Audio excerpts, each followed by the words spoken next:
Ganesh Chaturthi special তেতে দেখুন আমি চালের মোদকটা বানিয়েছি, কতটাই সুন্দর হয়েছে, ডিজাইনটা কত সুন্দর লাগছে। আর আপনারা এভাবে গণেশ ভগবানকে এই মোদক জোড়াতে পারেন। তাহলে কেমন আমরা বানিয়েছি পুরো ভিডিওতে গিয়ে দেখি। ওয়েলকাম টু মাই চ্যানেল কি রান্না করিতে আপনাদের সবাইকে স্বাগত। আশা করি আপনারা সকলে ভালোই আছেন। তো আমি গণেশ চতুর্থী স্পেশালতে মোদক রেসিপি আপনাদের সঙ্গে শেয়ার করব, যেটা বানানো তো একদম ইজি। আমি ইজিতে বানিয়ে আপনাদেরকে দেখাবো। আর এটা কিন্তু খুবই সুস্বাদু হয়ে থাকে, আপনারা বাড়িতে এই রেসিপিটা ট্রাই করতে পারেন। এখন গণেশ পূজা তো চালুই আছে, মহারাষ্ট্রে তো একদম ধুমধাম থেকে গণেশ পূজা হয়ে থাকে। 11 দিন বসে গণেশ ঠাকুরকে আনা হয়, 11 দিনের জন্যই থাকে। আর 11 দিনে আলাদা আলাদা 11 টাইপেরও অনেকেই মোদক তৈরি করে খাওয়ায়, মানে ভোগ দেয় ঠাকুরকে, গণপতিকে। তা আমি আপনাদের সঙ্গে শেয়ার করছি চালের মোদক। তো চালের মোদকটা আমি কেমনভাবে বানাবো পুরো ভিডিওটা আপনারা দেখতে থাকুন। আমি চালের মোদকটা বানানোর জন্য নারকেল দেখুন দুটো নিয়ে নিয়েছি, দুটো নারকেলকে খিসে নিয়ে নিয়েছি। আর রাখছে গ্রেট করা আদা আমি নিয়েছি, আধা ইঞ্চ আদাকে গ্রেট করে নিয়েছি।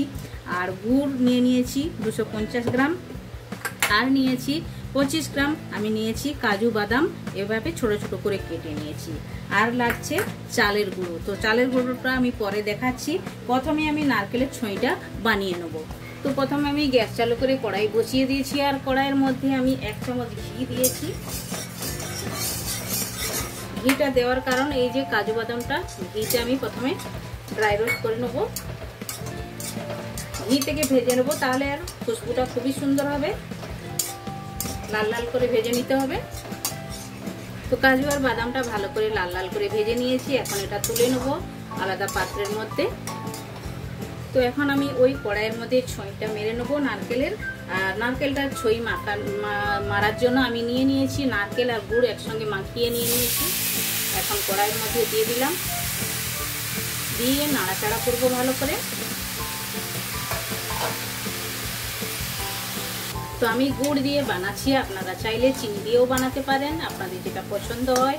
কিন্তু গুড় দিয়ে বানালে মোদকটা খুবই ভালো লাগে, টেস্টি হয়ে থাকে, তাই জন্য আমি বানাচ্ছি। আর এটার মধ্যে আমি কিন্তু ছোট এলাচ ব্যবহার করব না, কারণ গুড় দিয়ে বানাচ্ছি। তো গুড়ে আদা গ্রেট করে দিলে খুবই ভালো হয়, তাই জন্য আমি আদাটা গ্রেট করে রেখেছি। আর এভাবে ছইটা মেরে নেবো। এর যে জল বেরাবে, জলটা শুকানো পর্যন্ত ভালো করে এভাবে নাড়াচাড়া করে নিতে হবে।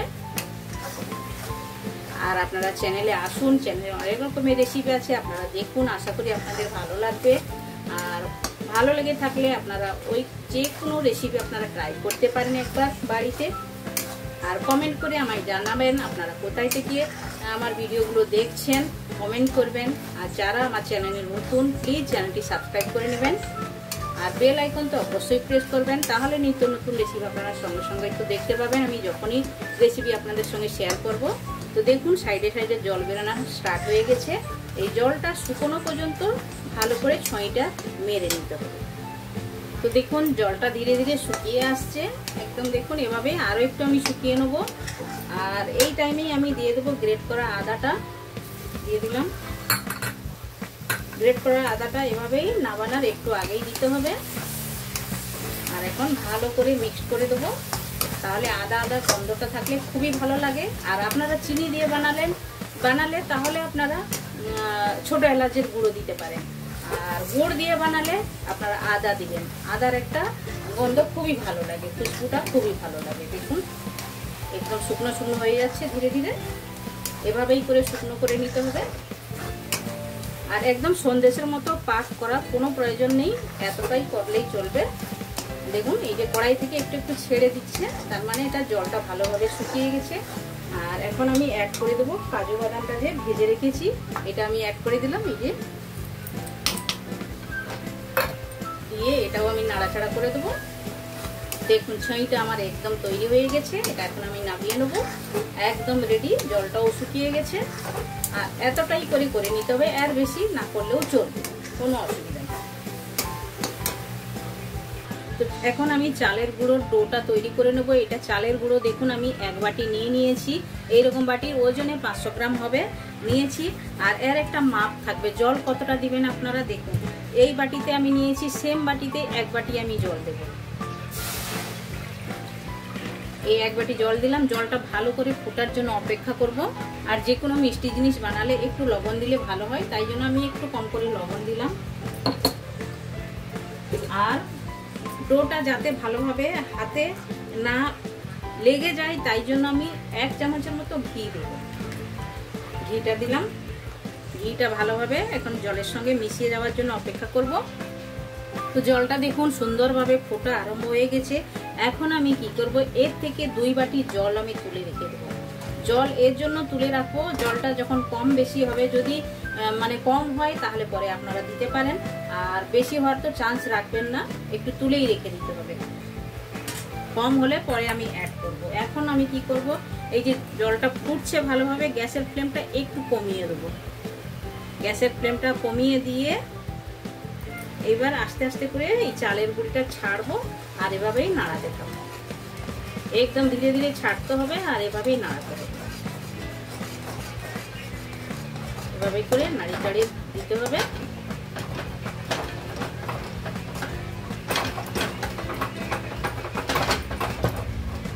আর একটা সাঁড়াশি দিয়ে ভালো করে ধরে এভাবে করে নাড়িয়ে চাড়িয়ে নিতে হবে সুন্দর করে। তো দেখুন একটু একটু করে আমি জল দিয়ে, জলটা তো প্রথমে দিয়ে দিয়েছি, একটু করে আমি চালের গুঁড়ি দিয়ে এভাবেই করে বানিয়ে নিয়েছি। এই যে দেখুন এভাবেই করে।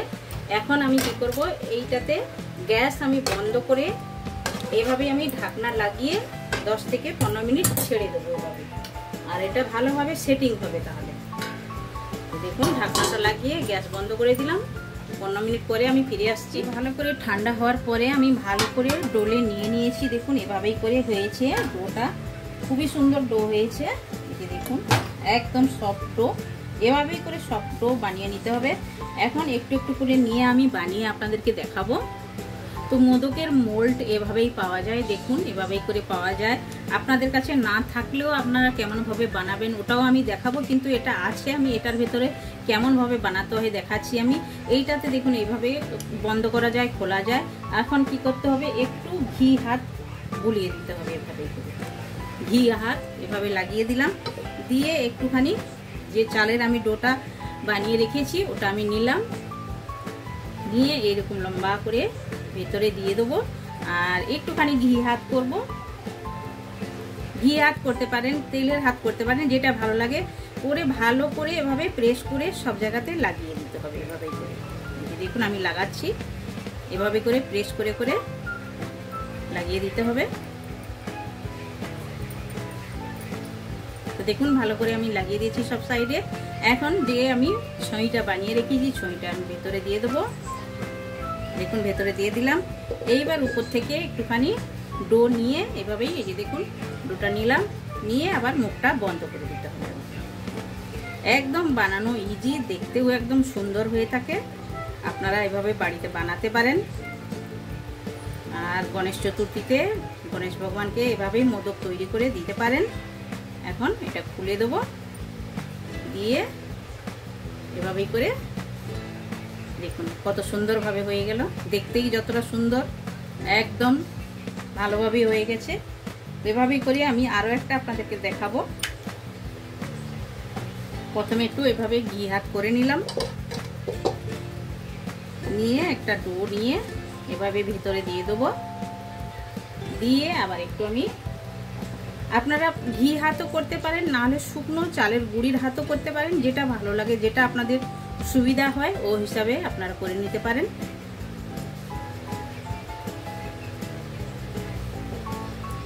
তো দেখুন ভালোভাবে আমি সব সাইডে লাগিয়ে দিয়েছি। এখন আমি ভেতরে দিয়ে দেবো ছাই।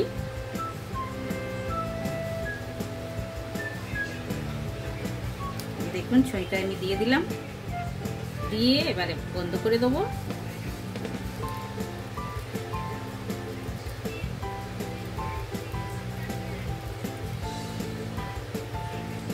দেখুন কত সুন্দরভাবে একদম তৈরি হয়ে গেল। দেখুন কতটাই সুন্দর একদম। আর যদি আপনাদের কাছে এই মোল্ড না থাকে তো কেমনভাবে বানাবেন ওটাও আমি দেখাচ্ছি।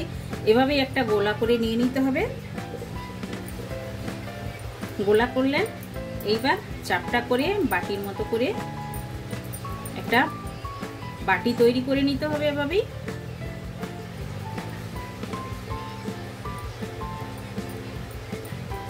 এই দেখুন বাটির মতো করে তৈরি করে নিলাম। এইবার এইটার মধ্যে দিয়ে দিলাম ছুঁই, যতটা লাগবে ওই হিসাবে আপনারা দিতে পারেন। এই যে দিলাম, দিয়ে এভাবেই করে মুড়ুন। এই যে শাড়ির ভাঁজের মতো করে এভাবেই করে মুড়ে নিতে হবে।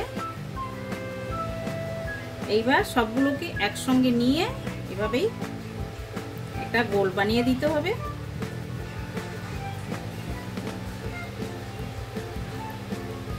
তো দেখুন এভাবেই করেও করা যায়, আবার এটাতেও আরো ডিজাইনও করতে পারা যায়, যেমন ভাবে আপনারা করতে চান। তো ডিজাইনটা কেমন ভাবে করবেন ওটাও আমি আপনাদেরকে দেখাচ্ছি। এইরকম চামচ তো সবারই বাড়িতে থাকে, এই যে দেখুন এই চামচটা দিয়ে আপনারা এভাবেই করে নিতে পারেন। এই যে দেখুন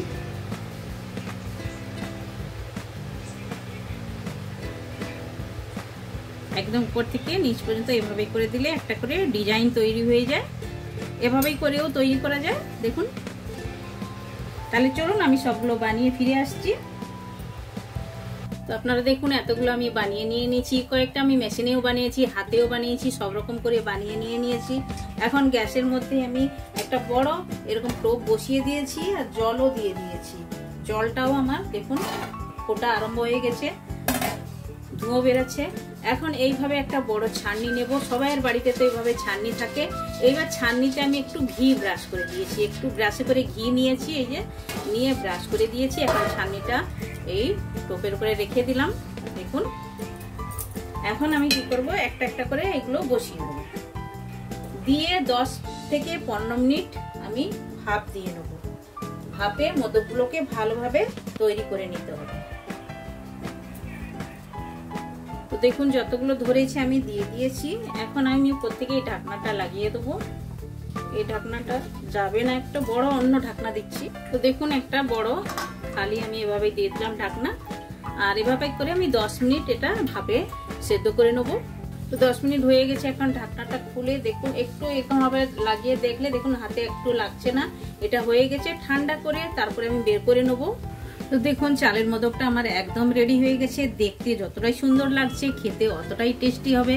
আর গণেশ চতুর্থীতে আপনারা গণেশ ভগবানকে এভাবে বানিয়ে ভোগ হিসাবে দিতে পারেন। মানে গণেশের তো মোদকটা একদম প্রিয়, আপনারা এভাবে বানিয়ে একবার ট্রাই করতে পারেন। বানানো তো একদম ইজি, আমি ইজিতে বানিয়ে আপনাদেরকে দেখিয়েছি।